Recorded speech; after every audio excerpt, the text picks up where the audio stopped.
So what's going on, guys? It's Jeremy, it's speedboxing. Make sure you guys subscribe to this channel before you click onto any of the videos. Also comment below in the comment section if you guys have any opinions on what I'm saying in any of the videos. Like always, it is appreciated if you guys could drop me a quick sub or two on my channel.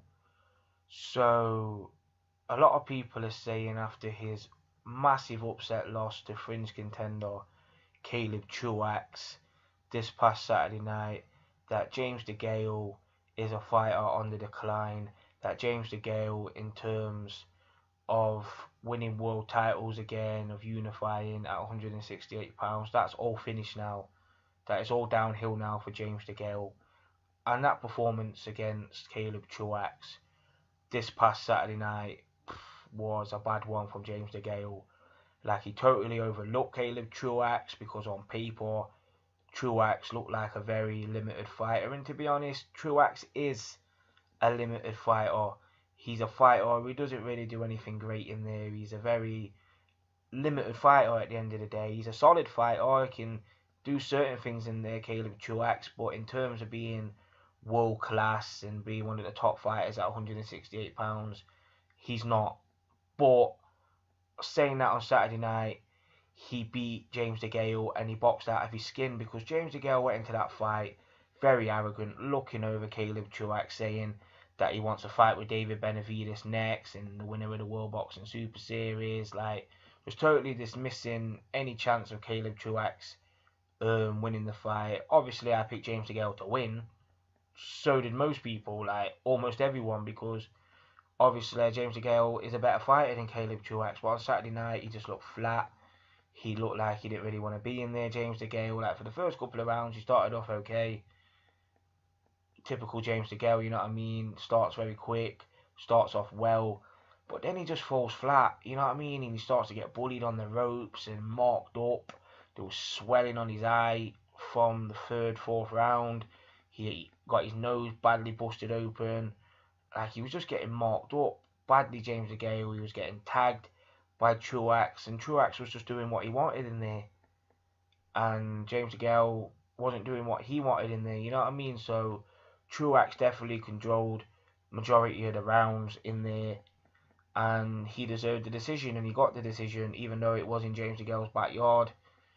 Like, the fight was close. It was a pretty close fight. If James Degale would have took it by a round, I know a lot of people would have complained. I would have been a bit like, ugh, but you know what I mean? It wouldn't have surprised me if he would have nicked the fight by a round or two. I could have lived with it.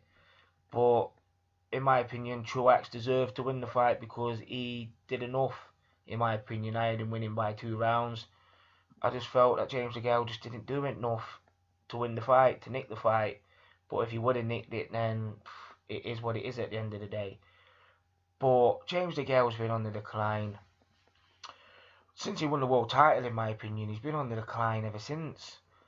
Like, the James Degale who fought Brendan Gonzalez and Marcus Perobon, I'm not sure if we're going to see that James Degale again, because he won the world title against Andre Dirrell, started off fantastic in that fight, dropping Dirrell twice, we all know that, but then he allowed Dirrell back in the fight. Like, he just got lazy, he tried to coast on his early lead, and it almost cost him the fight. Like, that fight could have went either way. And then he fought Butte and Porky Medina in 2 title defences, and in them fights he looked flat. He was overlooking Butte and Medina. That's what James Degale does. Like, he comes across too arrogant sometimes, and the fact that he's that arrogant, he overlooks fighters too much, and he always goes in there like he's half prepared for the fight. Like, he should take all opponents seriously, even if the opponent is not a top world level fighter or anything like that. He should treat all opponents like that, though, because then, in my opinion, he's going to get the best out of himself. But it's the fact that he goes in there and he overlooks the opponents, and then he just falls flat.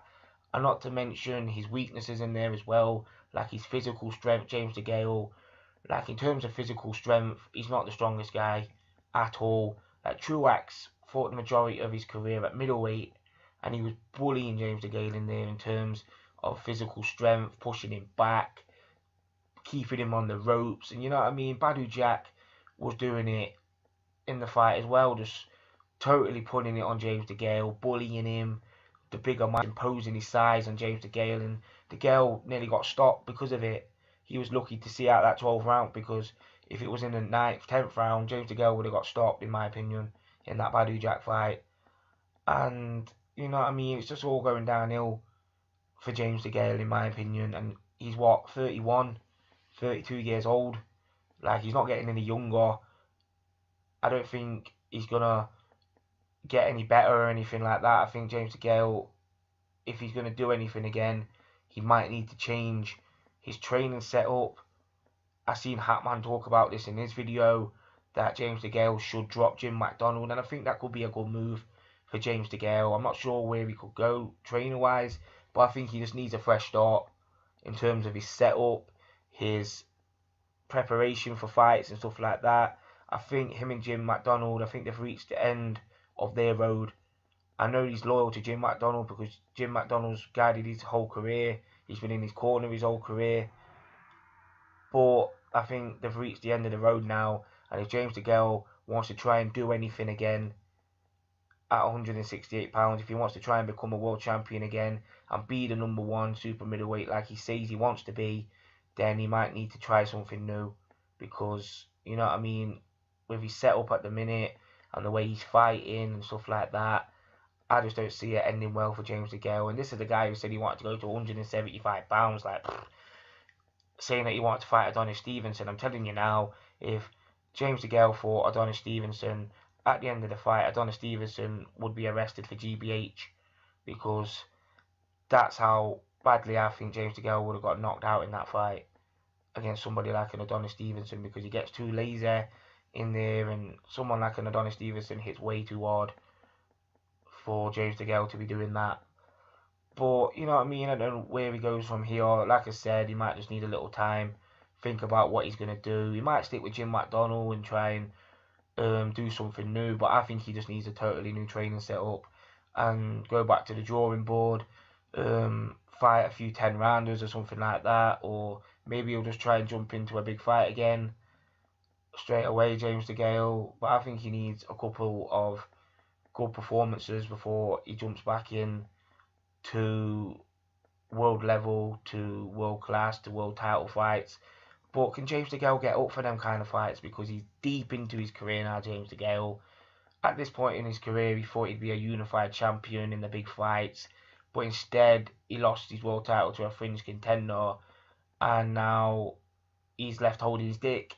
He's back to the drawing board 9 years deep into his career. So who knows what he's going to do to James Degale mentally, if he's going to be able to get up for lower level fights, because I think he needs to have a few of them to get his confidence back, to try and do something again at super middleweight. But James Degale, in my opinion, is a fighter on the decline.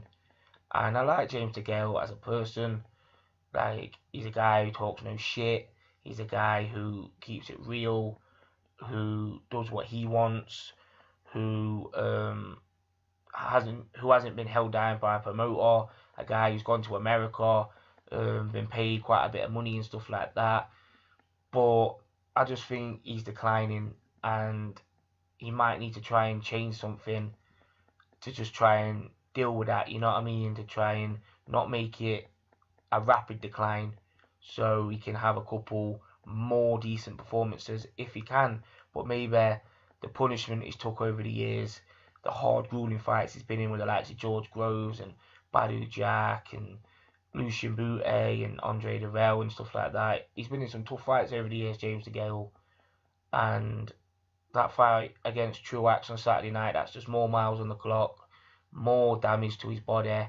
So yeah, it's going to be interesting to see what happens with James Degale. But right now, his career's been flipped on his head. He's no longer a world champion. He's no longer seen as the guy in the super middleweight division, and he's going to have to deal with being dropped off for a while now. So here's what it is. Comment below in the comment section. It's JM, it's Speedboxing.